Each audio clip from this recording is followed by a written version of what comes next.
Hey everybody, welcome to the Blendr Report, where news meets rational thinking. I'm your host, Jonathan Harvey. This is your co-host, Liam DeBoer. Liam, what are we talking about today? Today, we're going to be chatting about the aftermath of Trump's tariffs, Canada's Liberals pushing for nuclear alliances against America while cozying up to China, Canadians leaving the country in record numbers, SNC-Lavalin receiving millions in taxpayer dollars after being caught engaging in corruption, woke spending gone wild with tax dollars funding genderqueer farmers and decolonized food systems, and Friedrich Nietzsche's warning of moral revolt from the weak in order to conquer the strong. All right, let's get started. All right, so first off, we've got the aftermath of Trump's tariffs. What's happening now? Canada and the US are in an escalating trade war after President Trump imposed 25% tariffs, with Prime Minister Trudeau accusing Trump of using economic pressure to push for annexation. Immigration Minister Mark Miller warns that up to 1 million Canadian jobs are at risk, with CIBC predicting a 5% GDP drop. In response, Canadian provinces are removing U.S. liquor, and Ontario Premier Doug Ford is cutting electricity exports and prioritizing local procurement. Quebec is offering $50 million in loans to affected businesses, and Trump has warned of reciprocal tariffs, though his administration is considering partial relief for Canada and Mexico. So how long do you expect these tariffs to remain in effect? And do you anticipate further escalation, or will this follow the pattern of intermittent enforcement and temporary relief? So to answer your question, I think it's going to be intermittent chaos more than anything. You know, he's already talking about relief and a break for the automotive sector for another month, which just came out today. But what I would like to do is just sort of touch a little bit more on all this chaos, because it is like people are just like running around like a chicken with their head cut off right now. So Trudeau accused Trump of using U.S. tariffs to push for annexation of Canada. So he's saying this because he is positioning the Liberals as the right party to fight back against Trump. So that's rhetoric. So I wouldn't pay any attention to that whatsoever. It's coming out of Justin Trudeau's mouth, so pretty much like everything, take it with a grain of salt. Now with Mark Miller saying there's going to be up to 1 million jobs lost. So they keep increasing this number. They keep floating this number up and up and up and up. So I did some research on this pretty recently, and the tally that I got from the studies that were there was around 100,000. So, you know, I've heard the rhetoric of 1 million. I've heard Doug Ford say 500,000. So there's about 8.5 million people in Ontario that have jobs. So we're not losing 500,000 of those because of this. That's preposterous. That's bananas. That doesn't make any sense. It's just not going to happen. There's just no way that this is going to have that kind of effect. Because as a nation, as a society, we would have to pivot and find another solution before it got that bad, even in Ontario. So yes, we're going to lose jobs. I don't think it's going to hit 1 million. I think, again, back to your question about it sort of being intermittent chaos, I think max we're going to hit is 200,000. That's kind of my guess. With the GDP thing, that's another one that's been interesting, right? So originally studies were saying 2.2, then 2.9, then 3.3, then 4, now 5. So they continue to increase. There's not a lot of data to support why they're saying the increases are there.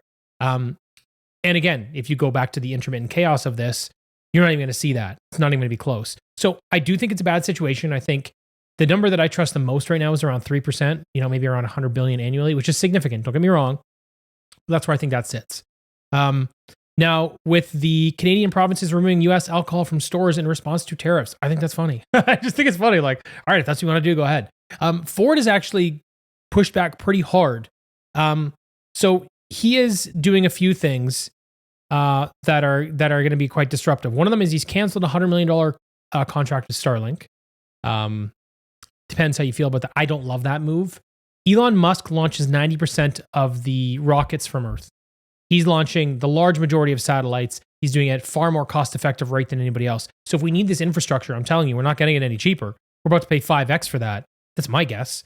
Even if it's 2x, that's bananas, right? Or we don't have the tech. Either way, I don't think it's a good move. And I think it's a mistake to continue putting Elon Musk in the same basket as Trump. He's there for the Department of Government Efficiency. That's what he does. He's got no control over tariffs, none at all. He's got his contribution to economic policy is, I think I can save you money. So this to me is just fucking stupid. But I think Ford did this because I think he thought it would be favorable with maybe Ontarians, Canadians, whatever it may be. He also talked about diversifying, which obviously makes a lot of sense. Quebec. So the loan things are kind of a piss off to me. Quebec's talking about loaning $50 million to counter the U.S. tariffs. Now, look, we took loans through COVID. If you get loans that enter a bad economic time, which is coming, you might as well just shut your doors today. This is not going to work. This is only going to see more bankruptcies down the road. You're blowing hot air into the balloon. That's all you're doing. It's going to burst. Don't agree with it. This whole pandemic style bailout, don't fucking do any of that shit. Stop printing money. Stop giving money away. And that's something that's being parroted not only in Ontario, but they're also talking about it from the federal level. They're talking billions of dollars. This is a huge mistake, in my opinion. I really don't agree with this whatsoever. Anyway, and now you've got Trump saying that there's going to be retaliatory tariffs if we tariff him. So it's tariff on tariff on tariff, I guess. Whatever. This is just the whole elephant and ant thing, right? You know, you're the ant, he's the elephant. You expect him to do this. I saw it coming. But what was kind of annoying for me is that his Commerce Secretary, U.S. Commerce Secretary, on the same day said that they would be announcing some tariff relief for Canada and Mexico. So I'm like, what?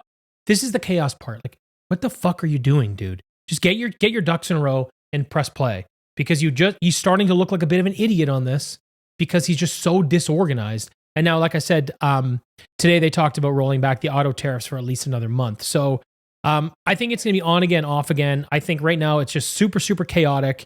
Some of it's very reactionary, inflammatory, and some of it even contradictory. So I think things are moving fast, and for now it's pure chaos.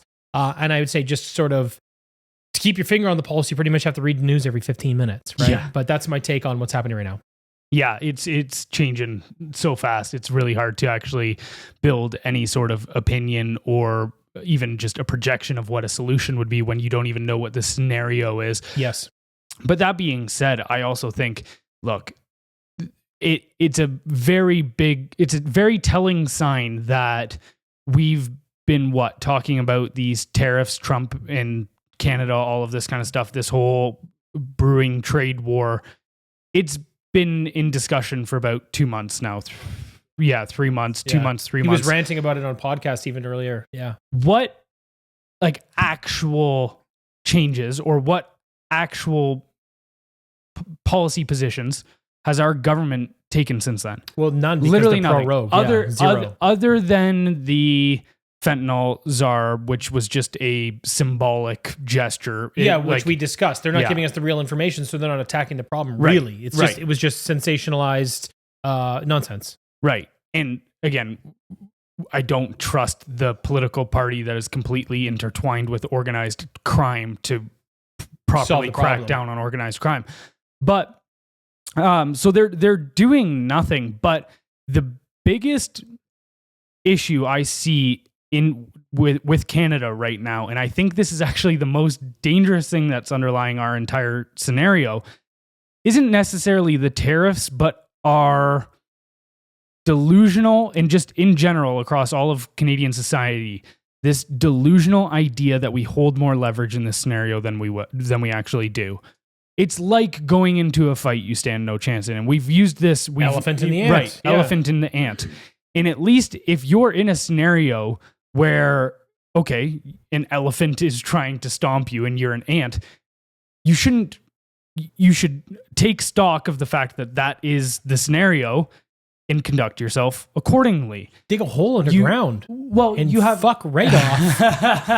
that is what I actually think our strategy should be, is to, this will get you later or labeled a traitor in today's Canada. But it's like, I think the only option Canada has is to placate Donald Trump, appease Donald Trump right now, but in the short term, but in the middle to long term, to be doing what is necessary in order to make us not an ant anymore. Of course. That's our only strategy position, because, there is no short-term solution that's effective. Right. So I had a friend today, even say how, yes, we need to diversify our trading partners, and you're not going to find any disagreement on that idea with me. However, understand that time frame. Diversifying trade partners, starting new projects, all of this kind of stuff is going to take 6 months at minimum, and 2 to 5 years most likely scenario. Certainly on the energy side. Exactly. So you go, that's not a solution to the problem right in front of our face. No. It is long term, and it's the smart long term move, but it's just unless we acknowledge that as a country, like, you know, I had these two old ladies at work the other day that came up to me and they were kind of talking about this, and this old lady goes, "Oh, just world dictator with Putin wants to create an empire to take over the world. And yeah, we in Canada, we need to stand up to these people, and I'm going to do everything I can. I just ordered a flag last night." And I'm like, my mom there for lunch? but that's a delusional concept, which is, okay, there's a man out there that wants to take over the entire world. He's got the world's largest economy and military at his disposal, and I'm going to stop him by buying Canadian products off of the shelf and getting a flag. Yes. Couple things I'll touch on there from what you said. First, there may be an advantage to him being a little chaotic. It's just leaving a negative impact on everyone and not actually helping him accomplish much. Because at the end of the day, it's either tariffs or no tariffs, and we're going to continue moving forward in this. We have a short-term solution and a long-term solution. So it doesn't really matter. I think it would be better for everybody if he were a little more organized, and for himself. And ultimately, we do kind of know that his strategy is to pry open protected trade areas, broadcast, telecom, banking, supply management. We've been over this, right? So that's definitely on his list of things to do. So we kind of already know what he's after and what he's doing. And we kind of know what he's going to continue to do. So for me, in terms of his approach with being this sort of on again, off again, I don't think it's as much strategy as it is he's disorganized, if I'm being honest. That's how I feel about it. Maybe I'm wrong, maybe I'm not. And then for the short term, long term, I think while you're seeing this, I'm going to buy Canadian, I'm going to buy a Canadian flag, I'm going to blah, blah, blah, blah, blah. It's because politicians right now are caught with their pants around their ankles. Everyone's going, oh my God, I'm getting bent over because I fucked this country so bad.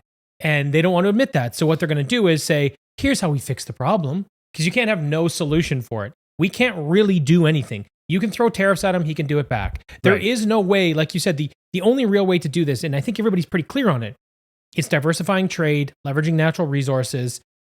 Those are your two primary ways. Those are the two main things you have to do.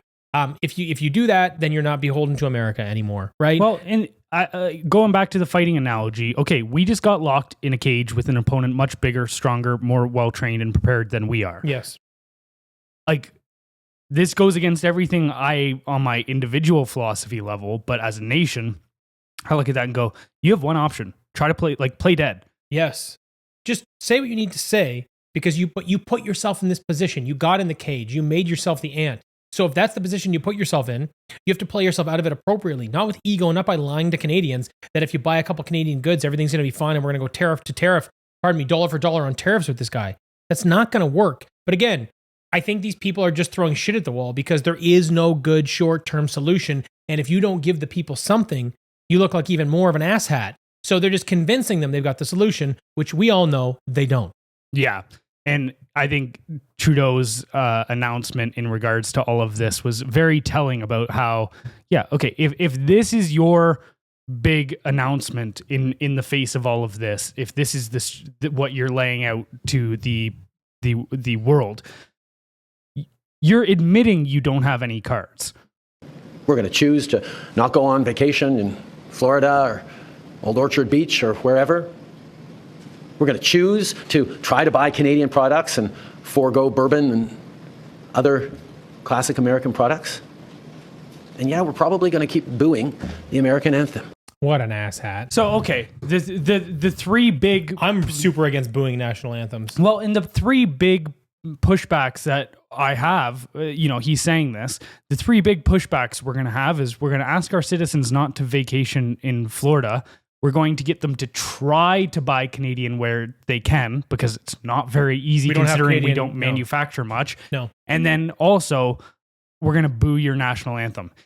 If that's what you're saying is the leverage and the pushback you're going to give, like, you're admitting you have zero cards. What I don't like is that when you look at these solutions, none of them are solutions. Like, right. How come we don't have someone logical in place right now to try to make sense of this instead of just throwing around nonsense, all these sort of inflammatory terms and rhetoric that doesn't do anything? Why can't we have a leader that just sort of goes, okay, look, you ever run a business, you go, okay, we've got a problem. You sit down and you figure out what you're going to do and you apply that solution.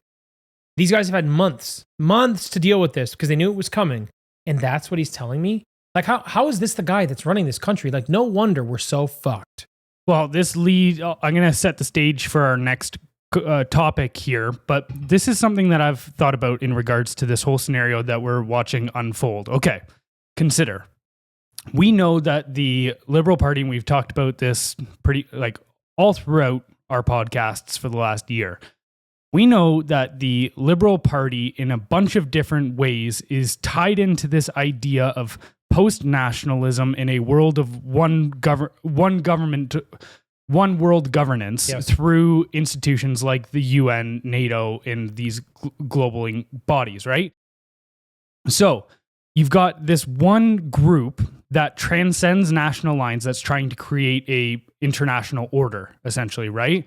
This is why they are frantic and so against guys like Putin and Trump, is because, in a sense, they are both nationalists. They don't want a one world government. They want a world where America exists, where Russia exists, and where each of those nations look to try to work in favor of their interests as Russia in America. That is incompatible with the idea of creating a global government. For right? sure, yes. So, okay, if the two big superpowers in the world, because China, the reason that you don't see the same pushback against China is because China's in on the international socialist goal. They want that world. I actually think that they're the ones masterminding it, because they see it as their way to power through the 2050 plan, which they've outlined as they want to be the dominant superpower, right? So, okay, if they create these ideologies from within their own countries that break down these national ideas, like we've been seeing through the Liberal Party and such, it makes a lot more sense when you look at it and go, okay, these internationalists that don't see themselves as part of countries, but just one global order, are willing to sacrifice individual nations in order to try to destabilize the two superpower nations that are holding back the forming of that government. So they look at it and go, we are completely okay with Ukraine being turned into absolute dust and rubble, everybody in that country dying, if it destabilizes Russia. Yes. And I think you're about to see the exact same thing in Canada, where this international order looks at it and goes, now it'll manifest differently. I think it'll be way less kinetic, more economic, less military. However, they will look at it and go, we are willing to drive Canada into the absolute ground to destabilize America. If we don't care if Canada gets completely wiped off the map, as long as it makes America 10% less strong, that is helping achieve our goal of this international order. Yeah, that's interesting, because the problem is then by your theory, then Canada's under attack from every angle. Mm-hmm. Canada's a pawn to the people that they're supposed to be allied with and facing a bully to the south that they can't beat, right? So you're basically giving me a doomsday scenario for Canada. Well, it's you've got two superpowers, two different, being China in the international order and America using a proxy of Canada as a battleground. Right. I'm just the nuts and bolts of what you're saying, though, is that both sides are trying to bury Canada. Right. Essentially. Well, I actually think, I think that this is the pro-Canada solution in the face of all of this, and I think this would actually back off Trump, is go, okay, obviously there is a lot of roadblocks in the face of all this, but I think if Canada as a nation was to stop being so stupid and got the Liberals out of power, and somebody like Poilievre came on the scene, or whoever, whether it's a Poilievre, a Bernier, I don't care, but you have somebody that comes onto the scene and says, we are interested in a sovereign Canada, free from Chinese and international order control. We want to reestablish our sovereignty, and we will work with you, Trump, in order to make sure that that happens and that we root these influences out of our sphere of influence in North America. However, we want our sovereignty within that. And I think you would actually get a guy like Trump to be much more be like, okay, now I'm willing to play ball. I don't see you as an enemy against this global order I'm fighting. So there's only one solution. You can't vote Liberal, because if you have a Liberal government, then they will go further down the socialist line, further down the line of Chinese involvement, which may be too involved anyway already. There may be no choice if you vote Liberal. At this point, I'm not saying Liberals always bad or Conservatives always right. I'm just saying right now, the only way through that is to have a party in power that will push for nationalism in Canada. That's the only solution you see. So it's one of those funny things. Like, there was this big, I was listening to Elon Musk the other day on the Rogan podcast, and he was saying, I got involved with Trump, when I realized that if I didn't, it might be the last election in America. And the way he explained this was quite simply, they were creating a voting farm by importing all of the illegal immigrants, pushing them to swing states and paying for them to be here and making it very easy for them to survive off of tax dollars, and moving a high volume of them over, so that once they're what's the word, like naturalized? I don't know. Once they become part of the voting populace, so I don't sound too stupid. Once they become part of the voting populace, you would always have Democrats win the swing states, and therefore it would be a 30 to 40 year battle for the Republicans to be able to sort of try to find their way to squeeze into these places to try to gain power again. So it was this idea that you'd have one ruling party, right? Mm-hmm. And that's why he got involved. And he goes, this is why I need to be here, because the Democratic agenda is one world government, very dangerous, ripping the entire country apart, etc. So I see a sort of a similar thing here. And I don't mean to sound hyperbolic, but if what you're saying is accurate, which sounds correct, you and I have done a lot of work on this stuff, and China's definitely deeply embedded here. So, and we see what's happening with Trump in America. There's no real question there. So, if we don't find a way to rid ourselves of the government that's allowing this to happen, which is making the United States an enemy and allowing China to use us as a proxy to try to hurt the states because they're so deeply infiltrated into the organization, if we don't vote out the party that's letting that happen, we have no chance for recovery. And this kind of puts a cherry on the top. Let me just finish. Sorry. This just sort of puts a cherry on top of what I've been saying over the last several months of going, if we don't correct course in the next 2 years, I think Canada's gone for a generation. I think it's worse than that. I think it's... nice. So what I was wanting to just caveat there is that I actually think it's worse than just that if we revote in the Liberal Party, that we won't have a scenario that we can bounce back from. I think it's darker than that, because if the Liberal Party continues to have control over Canada, these entities on the international stage will use us as a sacrifice. It's not even trying to maintain any sort of integrity that we can then rebuild from. They're completely willing to. It's like it's the equivalent of, if you're in a battle, sending in a frontline wave that you know is just going to get absolutely destroyed in hopes that it's going to make the army on the other side have to run low on ammo or whatever. You are using the use case of that is to be destroyed. Yes. And I think that's what Canada is in this scenario. The only thing I would suggest as an alternative is that we do have a lot of natural resources, so there may be some sort of path to recovery down the line. And because this is not kinetic, it's economic, there may be other solutions in other ways. But I hear you. Yeah, we're very much on the same page. For sure. But this leads us into our second story, which is Canada's Liberals want an alliance against America while cozying up to China. So Canada's Liberal elites are pushing for an alliance against the US while deepening ties with China. Chrystia Freeland suggests a nuclear alliance with France and the UK to counter America. That's so dumb. Ridiculous.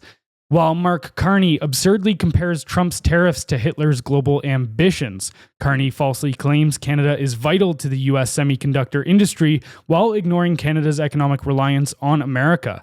Meanwhile, Trudeau's government hypocritically imposes tariffs while condemning Trump's. Worse, key Liberals, including Carney and Environment Minister Stephen Guilbeault, have deep ties to Chinese-influenced networks. Canada risks becoming a compromised state used as a geopolitical pawn against its closest ally.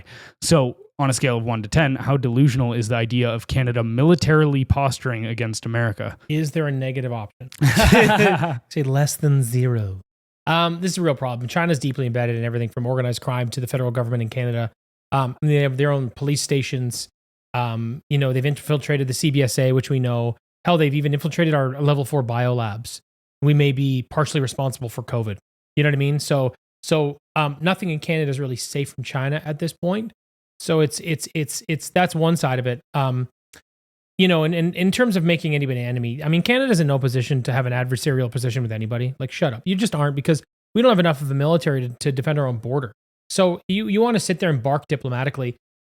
I think you should be able to back it up. You know, I really think if you're going to go beak off at someone, you better be able to punch him out or shut the fuck up. Or have buddies that can do it. Have someone that can do something for you. And I think that we've gotten into this weird position where we think we're on some moral high ground. Trudeau's been running around the world the last 10 years, pretending that he's like, you know, just on the right side of history with all this DEI stuff and all this gender crap and enforcing this on all these other nations and all this other stuff. So he goes and beaks off about all these other political issues around the world, but he can't back any of it up. Nothing, not even a little bit. And I find that frustrating as a nation. So I really don't think we should have an adversarial role with really anybody. Not that we shouldn't condemn certain things, not that we should adopt everybody's broken culture, but sometimes I think we should sit down and shut up. That's what I actually think. However, if I'm looking at solutions, rather than just complaining about the fact that China is deeply embedded in America is someone we should not be fighting, I think we should be focusing on really this sort of Canada first idea with sort of the conservative idea of leveraging natural resources and trying to rebuild a country that's got, you know, products across all sectors of the market, like we did after World War II, you know, where you can actually buy Canadian goods and, you know, try to improve our productivity so we're not the worst in the G7. We're one of the worst in the OECD nations. Like, it's wild to me. I think that we would be much better off prioritizing that than putting our eggs in any one nation's basket as an ally. Yeah. And, you know, this is just like, I'm using this essentially as a use case to highlight how I think these people are actually willing to, again, sacrifice Canada in order to try to destabilize America to serve this larger international goal. We've got Mark Carney, who's most likely going to be Canada's next prime minister, stating at a rally at the Flying Monkeys Brewery in Barrie, you know, he says this is a 1938 moment, and he likened himself to Winston Churchill and compared Pierre Poilievre to Neville Chamberlain and to be an appeaser to a Hitler type, which he's trying to make seem like Trump in America. I just want to point out that the beer hall, and now he's in Flying Monkeys, another beer hall, and he's the one calling someone else Hitler. Yeah. Just saying, just putting it out there. It's ridiculous. But okay, so they're pushing rhetoric that this is World War II levels of conflict. Yes. That this is the world we're heading into. You've got Chrystia Freeland saying we need to create a nuclear alliance against our neighbors. First of all, that's insane because, yes, again, nuclear radiation and fallout moves. Well, yeah, and like the weather moves north. The jet stream moves north up over my hometown. Right. It's not a good idea. Yeah, it would exactly. But I think, again, these people would be willing, you know, there's that funny meme, and I think it's becoming more and more true, which they say, like, they will blow up the world before they show you the Epstein client list. But like, yeah, that seems more and more true these days. But I do see that. Again, I'm not saying that that's the scenario that's going to happen. I'm not saying that within a year from now, Canada and America are pushing nukes at one another. No, but however, what I am saying is that it's very clear right now that the ruling class of Canada is at least willing to go down that path and seemingly wants to. If they are using at their political rallies and leadership debates, they are campaigning on that being the future. So I agree. I think we're in a dangerous space that way. But one thing I would like to point out is Trump backing off. I don't disagree with him necessarily, but Trump backing off from being the world's bully. America's not going to do this anymore. And then having Europe jump in. What you are going to see as a result is that a lot of these medium power countries, Germany, Japan, France, they're all going to arm themselves with nuclear weapons. They're all going to want a hand on the red button now because they don't have the superpower that they can depend on anymore. So no matter what, I don't agree with, I think Freeland's a whack job and you shouldn't listen to anything she says. However, Trump's move with Ukraine and now Europe bolstering, they've got an $800 billion, which is nearly $1 trillion Canadian more, over $1 trillion Canadian they're putting into the defense sector, you're going to see a lot more nations with nuclear arms in the next 10 years. Yeah. I'll be honest, anybody in the world that, like, and Putin's done this stuff. He's brought the nuclear weapons into the conversation before. Again, a lot of that seems to be posturing, just like I think a lot of what the liberals are doing is posturing. However, anybody that looks at the reality of nuclear bombs as like in bringing that into the conversation, even if they are saying, "Oh, I wouldn't really push the button, but I'm going to use this as leverage." When you start bringing ideas into conversations, you actually allow that reality to become a possibility. For sure. And so anybody that's willing to use the possibility of nuclear war in order to try to score political points in votes, essentially is what they're trying to do. Yes.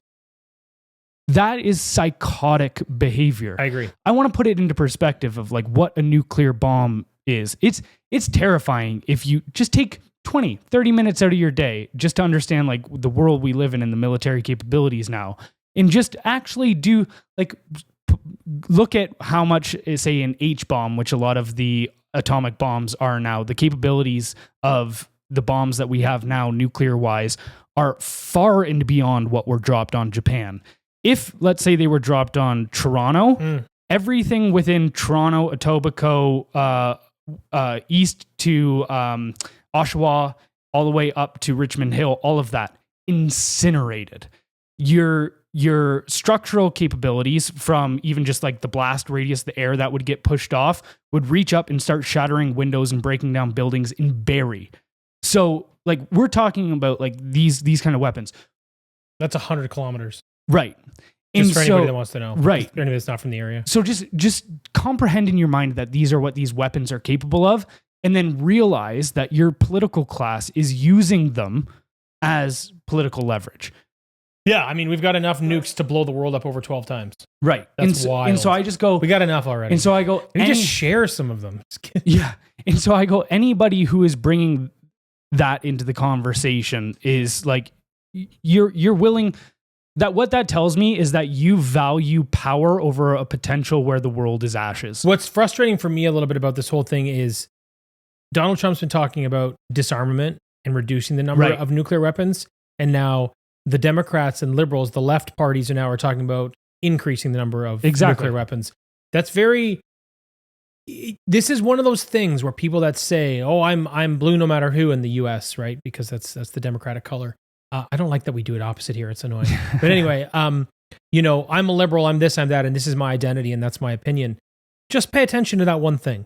You're now aligning with the party that wants to increase the volume of nuclear weapons so that we can blow up the world more than 12 times.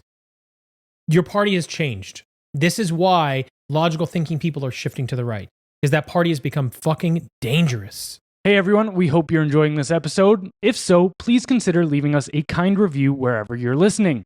If even just a quarter of our weekly audience did so, we'd instantly become one of the top-rated Canadian podcasts. We appreciate you helping us out, and now back to the show. All right, moving on to our next story. We've got Canadians leaving the country in record numbers. Canada is experiencing record emigration with over 81,600 people leaving in 2024. Nearly half of those were from Ontario. Soaring costs, a housing crisis, and declining quality of life are driving the exodus. Ontario saw the highest surge in non-permanent resident departures, while British Columbia, Alberta, and Quebec also lost thousands. The net flow of non-permanent residents dropped 50% in a year, and interprovincial migration is declining, with Ontario leading in net outflow. Alberta remains a top destination, but numbers are softening. As a result, rental prices are stabilizing in some areas, and the Canadian dream seems to be fading, and people are voting with their feet. So, is there any larger sign of discontent than emigration? No, immigration is the ultimate vote of no confidence in a country, for sure. When people pack up their shit and leave behind family, friends, and familiarity, you know, your roots, it really speaks louder than any poll, protest, or social media outrage, in my opinion. You know, it's not just said like, it's not just dissatisfaction. You're sort of, it's more like a full-scale rejection of the system, right? And I mean, historically, you see this in places like Venezuela or Cuba because they're becoming socialist, or, you know, the high taxes of the European countries, or California or New York, same sort of thing. You know, you want to keep more of what you earn. And so I understand it. And if Canada is really seeing this growing number of people, I think it was, if I remember correctly, it was 80,000 and 40,000 were from Ontario. So it's pretty significant. Especially young professionals and entrepreneurs, when they're leaving for the US and other places, it should be a massive red flag, because it's not just about taxes or the cost of living. I feel the same way. It's because I don't see a future worth staying for, which is the really, really big problem. Yeah. And I completely agree. I don't think there's any bigger sign of who's doing things properly or who's running things, or what, even say when you look at like political policies that should be being put in place. A great example is even what we saw throughout America, throughout COVID, right? Is, they would talk about how the policies that are best are the harsh lockdowns and this kind of stuff, the mandates. And then you looked at, say, immigration patterns, and it was people escaping places like California and New York to more red states like Texas and such. Florida. Now, they brought their delusions and policy subscriptions with them, essentially. However, that is the sign, is if you're willing to move somewhere, then it means that they are running things better than you. It's the ultimate region beta paradox. And so, when you look at Canada across the list, and you like, that should be a sign to Doug Ford to look to somebody like Danielle Smith and go, okay, if more Canadians want to live under her governance, yes, as far as Canada as a whole, I think it would also be extremely smart for the federal leadership to look to that kind of thing and go, okay, if that's where the flow of Canadians are going, that especially because, again, talk is cheap. Writing a post online about something or your political views, whatever, there's no cost to that point. But like you mentioned, when you move somewhere, you've very much committed to that idea, and you've also actually suffered a cost for that belief as well, which is, say, uprooting yourself from your immediate surrounding or family or community or whatever. So I think, we're getting to that point where we're starting to think about those kind of things here. Well, yeah, because the thing is, people like us actually have to worry about things like Bill C-11, Bill C-18, and Bill C-63. So Online News Act, Online Streaming Act, and Online Harms Bill, which is really an online hate speech bill. They do affect us. There's also something that happens too that's interesting that I remember from listening to Mike Benz on the USAID program, and they're funding all these organizations, and they're basically being able to dictate what they do. And this is in the media landscape. And basically, you'd be penalized for advertising with someone like Breitbart or the Daily Wire. They're considered like bad actors. Essentially, it's not misinformation. There's a name for it, but basically, it was not high value information. It wasn't. There was another word. I forget what it was. Anyway, that's the perspective. Is that this organization was like, well, these news channels have high value information. You can advertise on those. These ones have low value information. If you advertise on those, you get penalized. And then they transferred this over to social media companies, so they would be paying a price for it as well. So they basically ostracized all the independent news channels. I'm telling you for sure the same shit is happening here in this country. Definitely. So guys like us, it makes sense to get out of here, because it's very difficult to fight this fight sitting in Canada. And if somehow the Liberals win, it's going to become impossible, because some form of Bill C-63 will pass. And if any of it includes this hate speech nonsense, where you can have user-generated content, essentially. You can have someone from the community say, that person harmed me because of what they said. Then there's an investigation. Then I got to pay that person $25,000, and they can do it retroactively. We're in danger, son. We got to get the fuck out of here. So for us, we don't really have a choice. But for everybody else, like I was saying earlier, it's really like it's like the epitome of the region beta paradox. It's things aren't bad. They're bad enough. You got to get up and go. And what's interesting too, in terms of interprovincial travel, Ontario still had the highest number of people leaving this province. Wow. And dude, it's such a roller coaster living here right now over the last 5 years. And I'm sure this is a very similar feeling that a lot of people have had around the world. Again, these same kind of things are happening in places like the UK, and they were happening in America under a previous administration and such, right? But if you look at the roller coaster of the last 5 years, when COVID first happened, I didn't pay too much attention to all this kind of stuff. Like politics maybe consumed 5 to 10% of my mental bandwidth. Yes. And then, COVID made me start asking some questions, and I saw this totalitarian machine being built, started screaming, and like what felt like screaming into a pillow about it, like my social media pages. But then, as this machine got more and more, started to get more and more built with things like these censorship policies, and to your point about them favoring certain news articles or news outlets, Canada is doing the same thing and funding these, like even through, say, the digital services tax. Canada's taking a portion of the streaming services and social media revenues, and then they're redispersing that out into media outlets that they have control over the narratives of. Of course. And so you see this stuff being built, and that's when maybe 8 months to a year ago, you and I were talking quite frequently about being like, all right, there might come a day where you and I just need to pull the plug. Okay. Like if Bill C-63 comes into play, which is the Online Harms Act, where people can get criminally punished for offending people, essentially. Yes. I am not stupid. You and I are on a list of the top 100 people in Canada to be the first under that act. 100%. So like there's, if Jordan Peterson was still living here, he would have been on that list, whatever. But I look at it. I think he would have been the number one. Exactly. Number one guy. Exactly. And I look at it going like, all right, you and I were probably somewhere in like the 20 to 50 range there. Yeah. I think it depends on the day. I think we've cracked the top 10. Come on. The top 10 dissidents. But so I made my mom real fucking proud. So I saw that being a real possibility. Yeah. And so I was sitting there going, I don't want to leave Canada again because, like you were talking about, that cost of family. Like, I'm very close with my family. I like my family unit is really tight. And it's funny because like throughout all of this, we've never become political.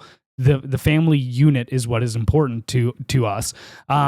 So breaking that for me to move out of this country would take a lot. Like I would have to feel like it's either leave or prison, right? Region Beta Paradox has got to be bad enough. Exactly. And then when Trudeau prorogued, stepped down, I saw some hope in light, because when you prorogue government, you have to wipe the bills off the table, right? Other than private member bills. But so I saw that and I went, oh, amazing. The Bill C-63, C-11, or sorry, C-11 had already passed, but Bill C-63 and these other censorship laws, I was like, great, I don't have to worry about those anymore. Yes. So I didn't have that fear of being like, I need to get out of here.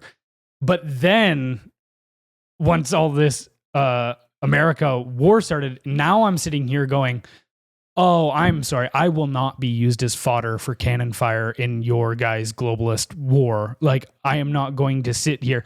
You see these people, even Stephen Harper wrote a article about the whole Trump thing, and he said there is no economic pain that Canadians should not be willing to bear in order to keep our sovereignty. And I go, look, in a perfect world, I agree with that. But again, it's not that we're taking that pain on in order to keep Canada's sovereignty. It's that we would be taking that pain on in order to allow the same regime that is systematically eroding Canada's sovereignty to continue to rule. And I go, I'm out. I'm done. This goes back to my final line, is that it's because people don't see a future worth staying for. Right. That's really what it comes down. And that's kind of that's what we're battling with right now, man. It's like, if things turned around and things are moving in the right direction, you could stay and fight. But if we're in such a bad position that we may not recover, then we put the exact same party in who we know is only going to make things worse. Then it's like, hey man, the writing's not on the wall anymore. It's on your forehead. Get out of here. All right, next story. We've got convicted of fraud, rewarded with billions. Trudeau's SNC-Lavalin scandal continues. The SNC-Lavalin scandal remains a glaring example of corruption under Justin Trudeau. In 2018, Trudeau pressured Attorney General Jody Wilson-Raybould to halt SNC-Lavalin's prosecution for bribing Libyan officials. When she refused, she was ousted. Despite a fraud conviction, SNC-Lavalin, now rebranded as AtkinsRéalis, has received at least $80 million in federal contracts. Trudeau recently announced a $3.9 billion investment in the Alto high-speed rail project with AtkinsRéalis at its center. This isn't infrastructure development, it's a taxpayer-funded handout for a criminal but politically connected firm. In Canada, corruption isn't punished, it's rewarded with billions in public money. So, what does the SNC-Lavalin scandal reveal about the relationship between big businesses and political power in Canada? Well, who's really in charge? Right. What I'm seeing. I mean, this isn't just about one company trying to dodge accountability. It's really an example of how corporate interests dictate political decisions in Canada, right? I mean, SNC-Lavalin obviously had deep ties to the Liberal Party, and you saw they were willing to bend over backwards to protect them and protect whatever money they were making on the back end, which we'll probably never know. What's frustrating, though, is small businesses and the average Canadians don't get these sweetheart deals. Instead, they get crushed under bureaucracy and taxes or pandemic spending or all this other nonsense, right? So it's frustrating. I mean, I think it really highlighted that we have a two-tier system. One where powerful corporations can leverage political connections to sort of rewrite the rules, which is exactly what's happening here. I said this on my show the other day on cable. I'm like, SNC-Lavalin's rebranded as another company making billions of dollars off the government. Like, you need to pay attention to this nonsense. And then you've obviously got the ordinary Canadians who are expected to just do what they're told. And I just think that, influence matters more than integrity in this country. And this really shows you that corporate interests have got their hands so far up Justin Trudeau's ass that they're the ones that are actually talking with their hands. Well, I think this is a perfect illustration of the fact that within this whole Liberal Party and this ruling class, politics is the highest principle. Power. That's it. Like power over everything. Because you look at this and you go, okay, justice, like law and order is a very fundamental principle to any democratic country. So if you value democracy and, like they say they do, democracy and justice and all of this kind of stuff, then you can't override politics of justice. And that's exactly what they did when they pushed this whole Jody Wilson-Raybould thing. They said, hey, it's politically inconvenient for us if this company that is engaged in corruption in bribing officials around the world gets criminally charged. So dispense with law and order, forget the justice system, make a political move that allows us to keep our interests alive. Yes. And so I go, okay, if they're willing to override that principle, especially in this scenario, when it comes to, say, law and order, their politics over law and order, they're willing to do that in every other domain then as well. And I mean, that's why you see, right, especially even when it goes to, say, all the woke nonsense and the criminal with the bail reforms and all of this kind of stuff, is like law and order to them isn't a value. What is a value is the politics, is their ideology, all of it that overrides it. So, we're in a very dangerous place right now in Canada. And I think this is just one more example of how the government's been completely compromised. Yeah. The government should be there to help society do better, get better, for society to prosper. They should be here to help us have a better life, not be our biggest burden. And that's all they've become. And all they do is take all of our money. It's all about corruption. It's all about isolating power. I think I had this conversation last time about capitalism and communism, where the value of capitalism is that the top 80% can make their way when capitalism's working properly. The bottom 20 need to depend on social programs. And that's why we have them. That's the reality of capitalism. However, with the way capitalism's being run right now, it's not the bottom 20 anymore. It's not even the bottom 30. It's not even the bottom 40. It might not even be the bottom 50. Actually, what I can tell you is right now, the average family of 4 spends more money than they make every year just to live in this country, if you include managing debt at 15%, which is the average. By that math, the average Canadian family of 4 goes further into debt, $8,000 every year, plus those carrying costs. So none of this is working for us. This is insane. And this is the kind of shit that really highlights it. I just don't know how we get in there and fix the system, right? Well, to your point about, whether corporate interests have a hold over Trudeau, I think I should have said they have their hand. No, go ahead. Sorry. Well, I think that is a factor that, when you look at him on places like the World Economic Forum, obviously these international corporations and transnational corporations have sway over him for sure. He looks for status within that group. However, a fundamental aspect of every totalitarian society is a command economy, right? So a centrally planned economy through a government. And whether that happens somewhere like, say, for instance, in Nazi Germany, they established a command economy and they said that everything has to go through for national interests, right? Of everything has to serve Germany. And so the state told what, okay, business A, we need to take your resources and give them to business B because this serves German interests, whatever. There was no property rights. There was no business rights. The government decided what went. Same thing in the Soviet Union, just for a different reason. Instead of it being German interests, it was the proletariat interests, right? For class interests rather than national interests.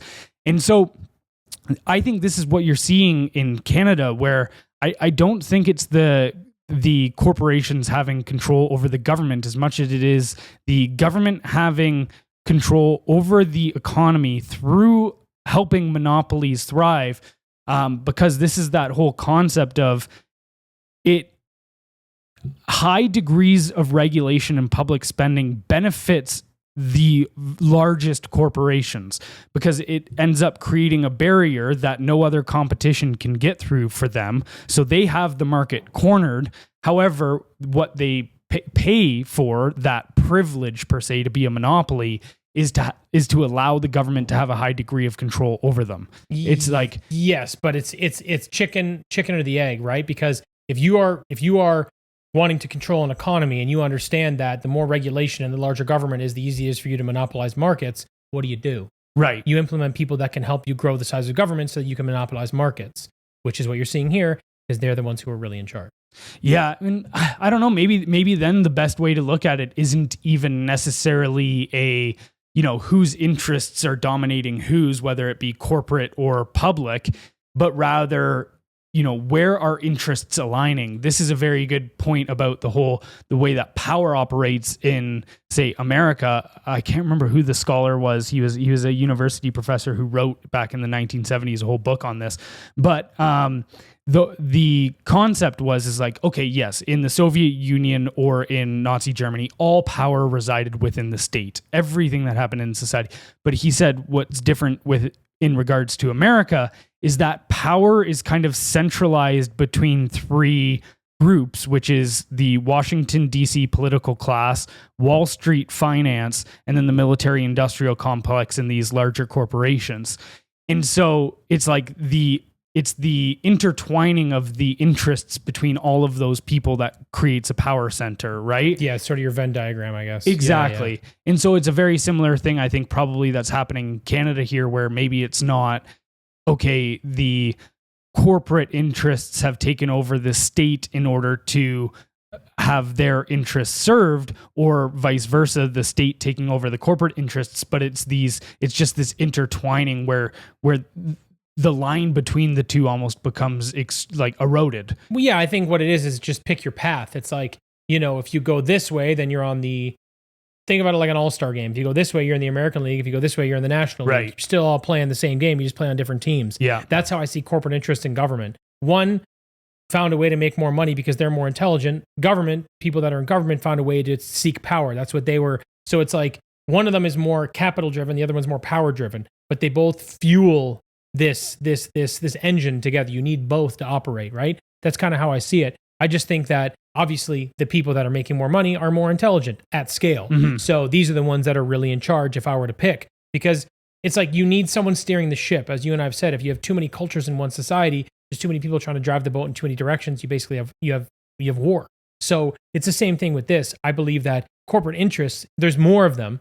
There's a larger swath of people in the corporate sector. There's more companies, there's more, and they're the ones making more. I think the incentive is stronger.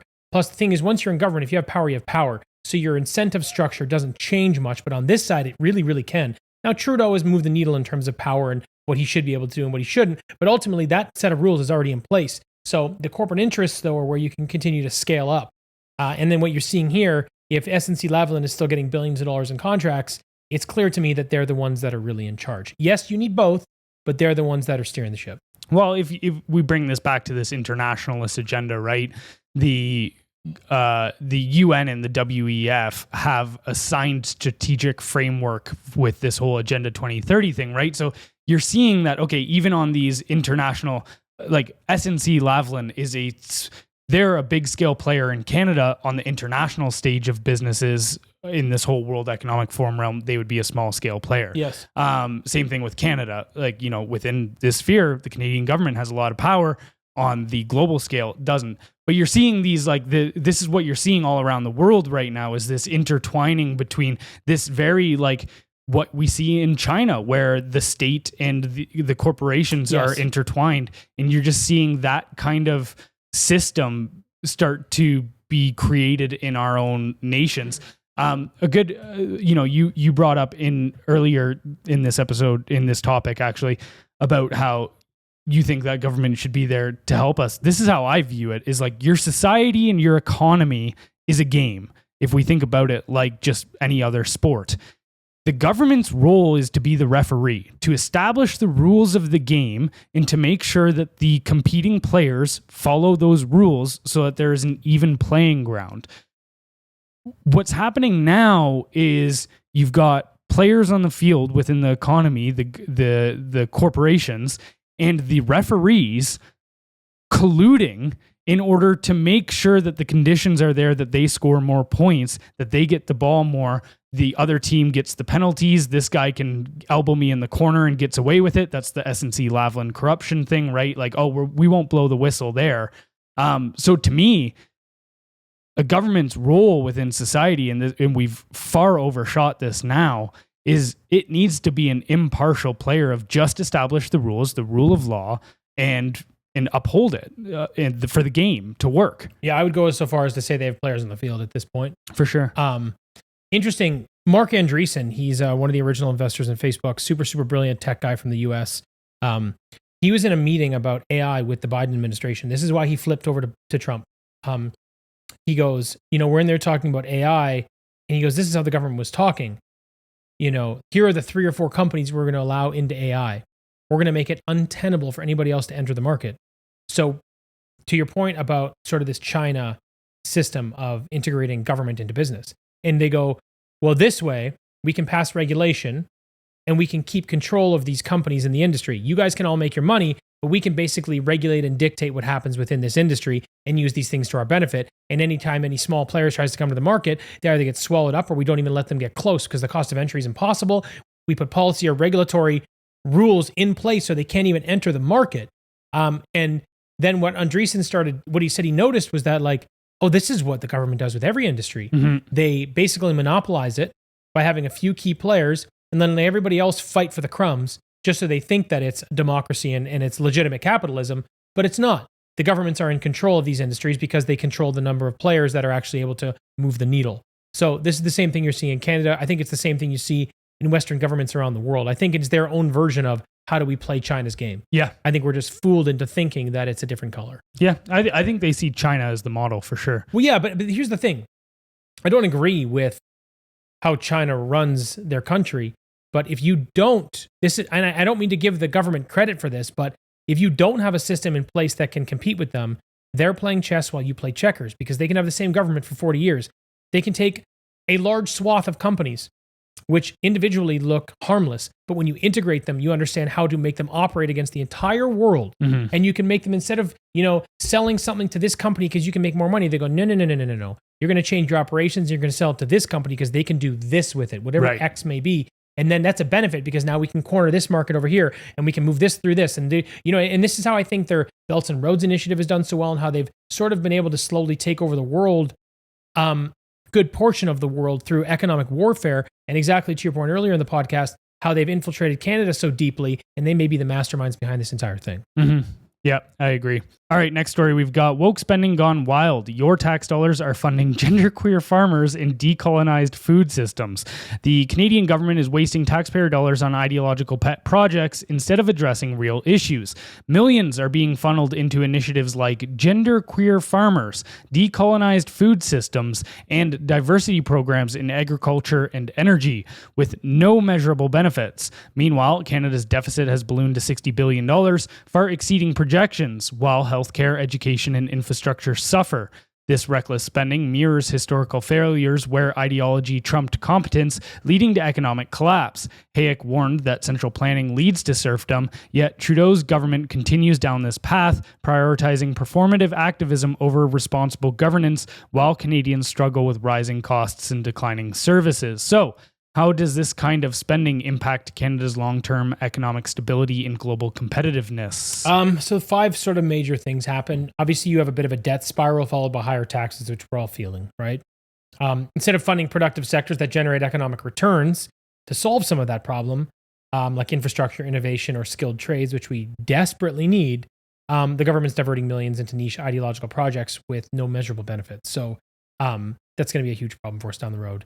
We have sort of this issue of declining global competitiveness. So while other nations are focused on economic expansion, energy independence, and technological innovation, we're sinking our resources into social experiments. And this will also expand government programs that prioritize ideology over outcomes. And expanding these government programs that prioritize ideology over outcomes, it just leads to more bloated bureaucracy. You were saying this earlier by your computer. When you politicize something, or when you bring something into the political fold, you have to have more administrators to actually see the project through. Mm-hmm. So you continue to bloat and grow the size of government, and it's all over ideology, right? So it consumes wealth rather than creates it, which really is kind of Canada in a nutshell over the last 10 years, maybe 5, but you know what I mean. And then also it's sort of the erosion of public services that are actually required, as our debt rises and mismanagement obviously continues, because this is mismanagement. Services like healthcare, education, and infrastructure decline. And you're seeing this, like our healthcare, we're the worst out of 10 prosperous nations in primary care. Our infrastructure is an entire mess. Our education system's on a major downward fucking spiral. So you kind of look at what's happening, and these are already, I don't know, like if you think about it, like graduation, these are already at grade 5 or 6. We're not doing well. Yeah. And just to really highlight how insane these programs are, we spent over $500,000 to combat harmful gender norms in the electricity industry. What? $450,000 to promote gender diversity in agriculture. $750,000 to support non-binary francophones in New Brunswick's arts and culture sector.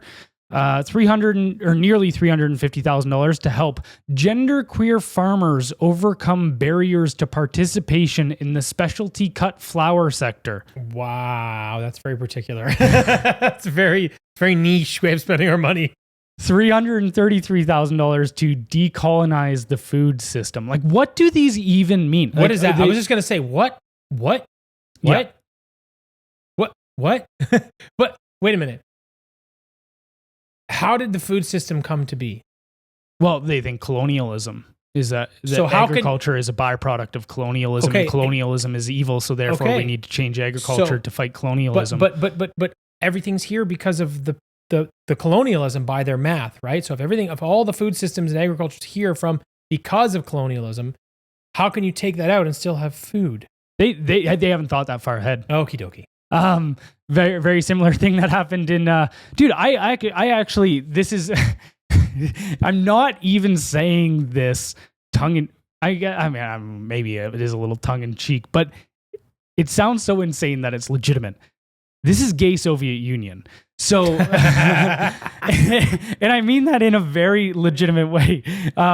So for instance, when the Bolshevik Party took over the Soviet Union, they waged war against a class they called the kulaks. The kulaks were the farmers. They understood that certain aspects, when they say like means of production, we need to seize the means of production.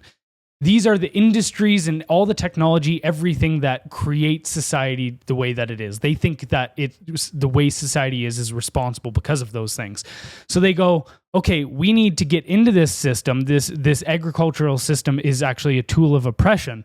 So we need to take all of the agricultural resources, products, and lands from the oppressor class, which is, to them, was the bourgeoisie and the kulaks and the landowners and whatever, right? Property owners. People putting food on your table. And we need to give it to peasants, and that's going to redisperse. And these people, like socialists and communists and all of this kind of stuff, these very left-wing thinkers, they think about people, individuals, as just nodes in a network that can be replaced and nothing will happen. Like, you can take a farmer that has in it, it's so wrong. It's such a wrong idea because, say for instance, the best farmers are usually the ones where, okay, my family has been farming for decades and I've learned this land and I know hundreds of years of information. Throughout this family, we have this knowledge that allows us to farm this land in a productive means.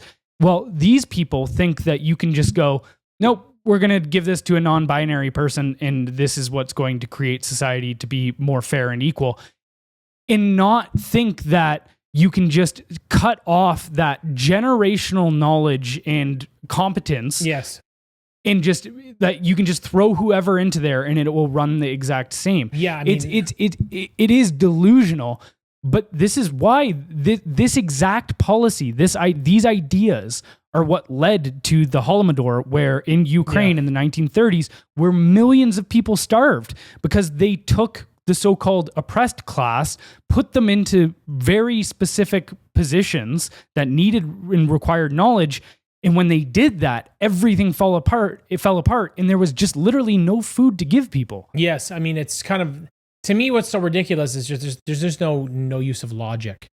How many people have plants in their house and they're dying? Right. I can't farm. I have no idea. I'm a very competent and capable person. I have no idea how to farm. Mm-hmm. I could figure it out. I would probably need a few months of help, and it would probably be very niche. I probably wouldn't have a very wide range of things that I could even farm. You know what I mean? And that's me going, okay, I'm physically capable. I'll work hard. I'll get up early. I'll stay up late, and I'll just be a sponge for knowledge. And I need a few months, but I need someone to show me how to do this. How did they just? This is so crazy when you apply this ideology at the cost of millions of lives, and you just decide that you throw logic completely out the window. It's such a, I don't even know how to put it. It's just like such a broken part of being a human being to think that way, to use that part of your mind without, you know what I mean? It's just like, I don't know. It's like peanut butter and no jelly. What's going on here? It's just so stupid. I don't know. I'm having trouble finding my words, but I just find it frustrating. At the base of it, whether it's, whether you want to draw analogies to the Soviet Union, or I've also brought up, say, the Nazi Germany economic system that they had through command economies. At the end of the day, what this is collectivism. It's collectivism over individualism and private property and all of this kind of stuff. And these people are implementing it to a staggering degree, this collectivism nonsense. And, again, there is not a country in the world. This is the same stuff that led to Venezuela, the same stuff that causes North Korea to be the way it is. This collectivist ideology. It manifests different in different places, but the end result is always the same, which is mass poverty, famines, and a lack of productivity. Sure, for sure. I mean, it's I use the example of cake. It's different ingredients, but they're still baking a cake. Right. It might taste a little different, but it's the exact, no matter what, it's still, that's what it turns out as, right? And the issue that you kind of have here is that every time humans are in these roles, the idealistic ones, not the psychopaths, the idealistic ones, is they go, we're going to do it differently this time. We've learned. We know how to do it better. No, you don't. No, you don't. Don't be so arrogant. No, you don't. You don't even know how to farm. You don't have any idea. So it's just that whole thing of people going, yeah, like that. I like idealism when you're in your late teens and early 20s. After that, I think you need to put your head on straight. In a lot of cases, with stuff like this, I really, really do. And I find that I just find it very, very challenging that people continue to kind of go through life and through history and believe that these ideas are ever going to make any sense when everything that has ever happened throughout the history of humans, and there are a lot more intelligent ones out there than I am, that I know better and I can do it right this time. Like it's just such a flawed thought. It's so weird because, you talk about it being collectivism, except they individually believe that they are correct. Mm-hmm. It's kind of this weird sort of juxtaposition of the whole idea. Anyway. Well, they all individually adhere to this collective ideology, right? It's all this social justice nonsense. Part of it becomes a status game within there is going, who can implement or live up to this idealistic view of the world the most, who can implement it the furthest. Yes, I agree. I guess what I'm trying to say is if they believe in collectivism, then you should look at the history of collectivism. Right. Not think that individually you can solve the problem of collectivism over history. Well, I think I can actually, I'll bring this, I'll circle back to this. So just kind of bookmark this in your head. Because I think once we get into this final topic, I can kind of draw as to why that destruction that comes from collectivism might actually be the goal and not a ignorant byproduct. But okay, so last story for the day. Nietzsche's moral revolt, how the weak conquered the strong.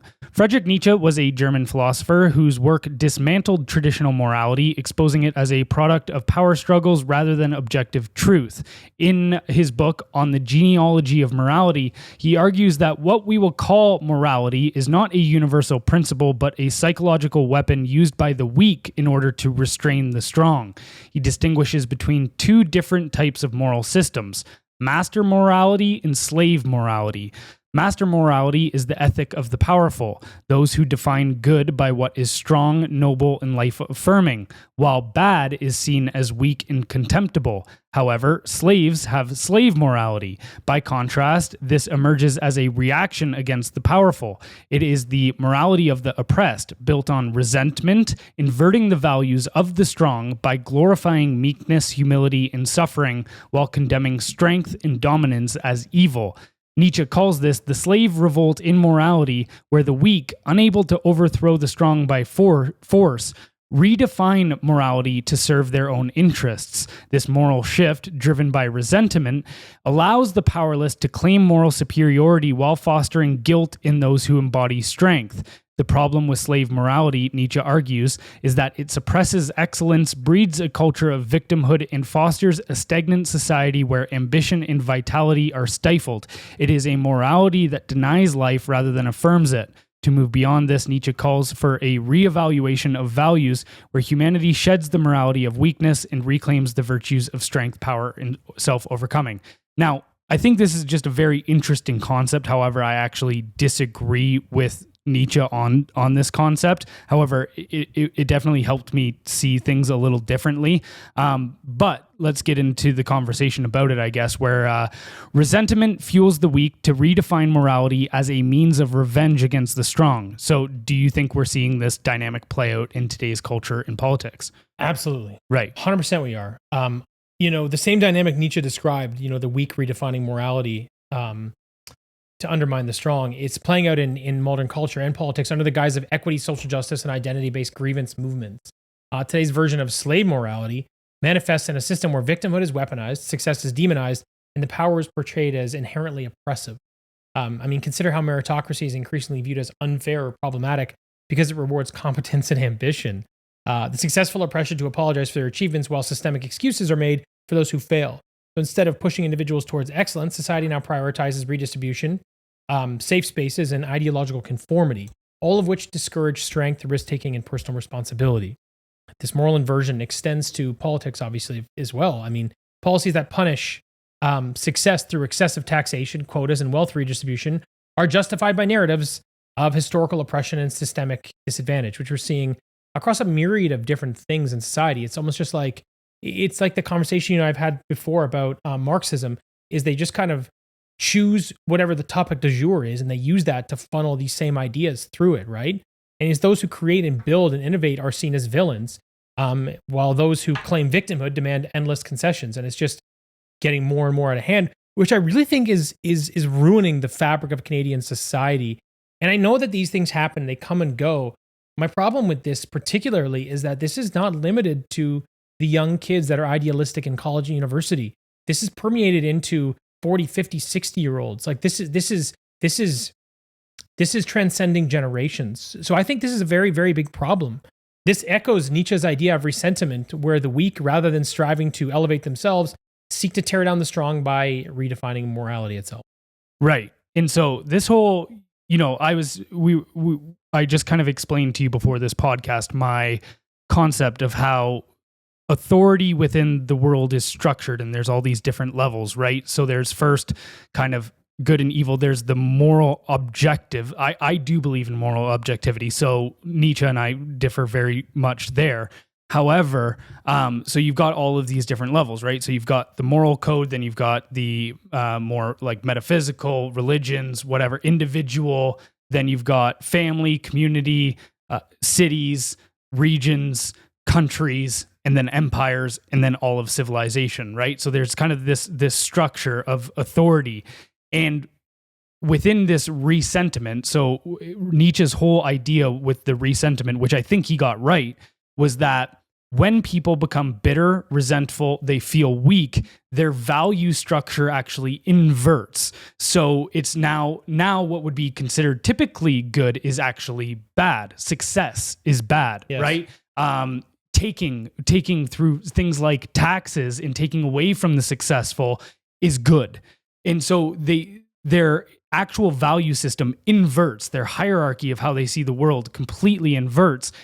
And this is where I think you get totalitarianism, is that when enough people in society fall victim to this resentiment and fall prey to their and allow their bitterness and feelings of weakness to take over their psyche, that hierarchy, and this is why I think collectivism, these types of people strive to collectivism, is because that authority structure inverts. Because, okay, I think when things are good, that authority in society stems from a moral code down through the individual, into the family and community, all the way up to the nation. These people, when their idea flips, they go, there's the collective, and that collective then needs to enforce its values on the nation, on the community, on and down the line until you get to the individual. And so I think that's exactly what's happening there. And so this is really interesting when it comes to, say, somebody like Karl Marx, who is the architect of the largest collectivist idea that has been birthed over the last, say, 200 to 300 years, which is communism. And so, he put this idea together. He structured it, right? What's interesting about Marx, so the ultimate collectivist, is that in his early days, he was much more of a theological thinker. He thought in terms of religion. He was an atheist, but a concept within that he admired most. So he said his favorite god essentially was Mephistopheles. Now, Mephistopheles is a character from a German play called Faust. However, Mephistopheles represented the devil. And one thing, and this is why Marx liked Mephistopheles, is because Mephistopheles said that life in and of itself is suffering. And so therefore, the most compassionate thing that you can do in the face of that is actually end life. So it was a very anti-life position, an anti-life spirit, right? And Marx very much embodied that. That was his guy. Like he looked up to that thought process, that ideal, that idea of life is suffering, therefore end it. Right. And so when you look at all of these collectivist ideas that lead to nothing but destruction, like literally crumble civilizations, turn like entire nations and civilizations into slaves essentially to serve these collectivist goals, it kind of makes sense that if you look at it and you go, that's their spirit, that's their personality, is that they think life is unfair and it should end. That's the fairest thing to do in the face of that understanding. And then they build an economic system and all of this worldview around that idea, which is just that I think it should come crashing down. And actually, one of the final lines in the Communist Manifesto that is extremely telling is Marx writes, and this is verbatim, he says, communism is the forcible overthrow of all existing social conditions. Overthrow everything, burn it down. And so it's essentially the child who sees another kid playing with a game and doing well or whatever, has a toy, and says, I would rather break that toy and have neither of us be able to play with it than live in a world where you get to enjoy having a toy I don't have. And that's like that childish sentiment across all of society. Yeah, so really it comes down to two ways of life. And I think every human has to eventually come to that fork in the road and decide which way they're going to go. Good and evil. Yes. Yeah. Well, it's interesting. You can boil it down to good and evil. You can boil it down to personal responsibility.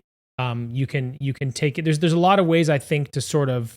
I think there are probably endless ways to explain that, but that's really what it comes down to is however you make that decision, you decide if you're going to basically believe in individual responsibility and individual freedom, or you're a bitch ass and you believe in collectivism and then you should break everybody's toys. Yeah. It's kind of what it is. Like you kind of, you like everybody just sort of funnels off into one of the two. Mm-hmm. That's really what it is. And I think you can switch sides.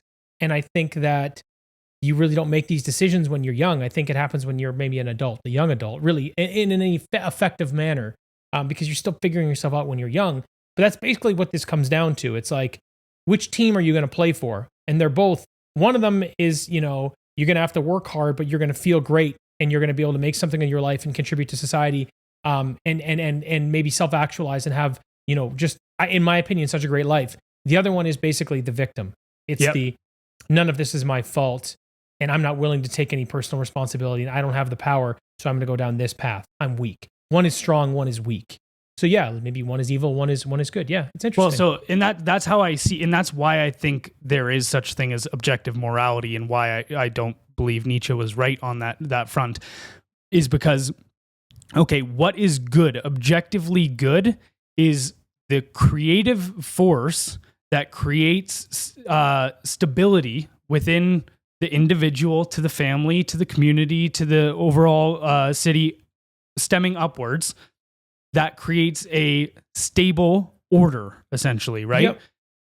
What is bad, what is evil, is that which is destructive and chaotic and disintegrates that order. What's of interesting, that social order. It's really like, if you think about how they operate, the one operates from a position of love, and really because it's about your individual first, and then having a balance between, or not having a balance, but understanding good and evil, and then working on your own psyche, becoming a complete human being, and working on the individual, then translating that to the family. It's like you spread love. Mm-hmm. Everything starts from that position.